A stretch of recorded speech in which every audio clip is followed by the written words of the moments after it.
नमस्ते आप सभी को। मैं सपना एक बार फिर से आप सभी का स्वागत करती हूँ अपनी फार्म सीरीज सफर सेब में। ये एपिसोड तीसरा है और इस एपिसोड में हम आपसे अपने ऑर्चर्ड की पोस्ट हार्वेस्टिंग केयर को शेयर करेंगे। तो चलिए जानते हैं कि हम किस तरह से अपने ऑर्चर्ड की केयर करते हैं जस्ट आफ्टर द हार्वेस्टिंग। सेब तोड़ने के तुरंत बाद हमने सबसे पहले कॉपर ऑक्सीक्लोराइड की स्प्रे की। इसमें हमने ब्लाइटॉक्स का यूज़ किया जो कि एक फंजीसाइड है। क्योंकि ये बरसात का मौसम है तो फंगस का खतरा इस मौसम में बहुत ज़्यादा होता है। हमने यहाँ रेशो 400 ग्राम पर 200 लीटर ली है। ब्लाइटॉक्स की स्प्रे करने की वजह पेड़ पर एप्पल हार्वेस्टिंग में लगे घाव होते हैं, जहाँ से फंगस आसानी से पेड़ के अंदर जा सकती है। स्प्रे करते समय पूरे पेड़ को भिगोना जरूरी है, खासकर तोड़ी गई डालियाँ, छाल के घाव, पत्तियाँ और new birds.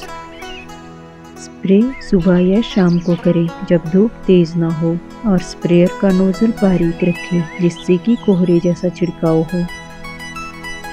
Blitox copper paste है तो इसे ज़्यादा मात्रा में ना डालें वरना पत्तियाँ बर्न हो सकती है। कुछ दिनों बाद मैंने अपने ऑर्चर्ड से इन मल्चिंग मैट्स को थोड़ा सा हटाया ताकि मैं पेड़ों में कुछ एसेंशियल न्यूट्रिएंट्स डाल सकूं।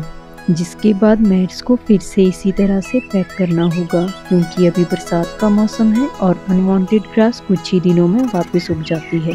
एप्पल हार्वेस्टिंग के बाद ऑर्चर्ड की सेहत बनाए रखना और अगले साल अच्छे प्रोडक्शन के लिए न्यूट्रिशन मैनेजमेंट बहुत ज़रूरी है।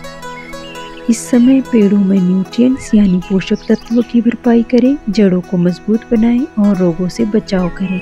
After harvesting 4 most essential nutrients हैं नाइट्रोजन, बोरोन, जिंक और मैग्नीशियम। ये 4 न्यूट्रिएंट्स हैं जो कि हम अपने ऑर्चर्ड को हार्वेस्टिंग के बाद देते हैं।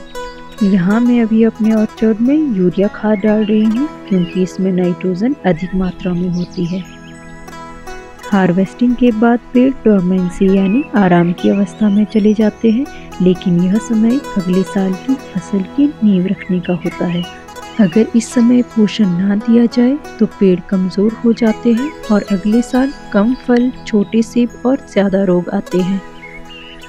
कुछ न्यूट्रिएंट्स हमने मैन्युअली अपने ऑर्चर्ड में डाले, कुछ स्प्रे द्वारा और कुछ थ्रू ड्रिप इरिगेशन सिस्टम से। न्यूट्रिएंट्स डालने के 1-2 दिन बाद ही गुड़ाई करना ज़रूरी है।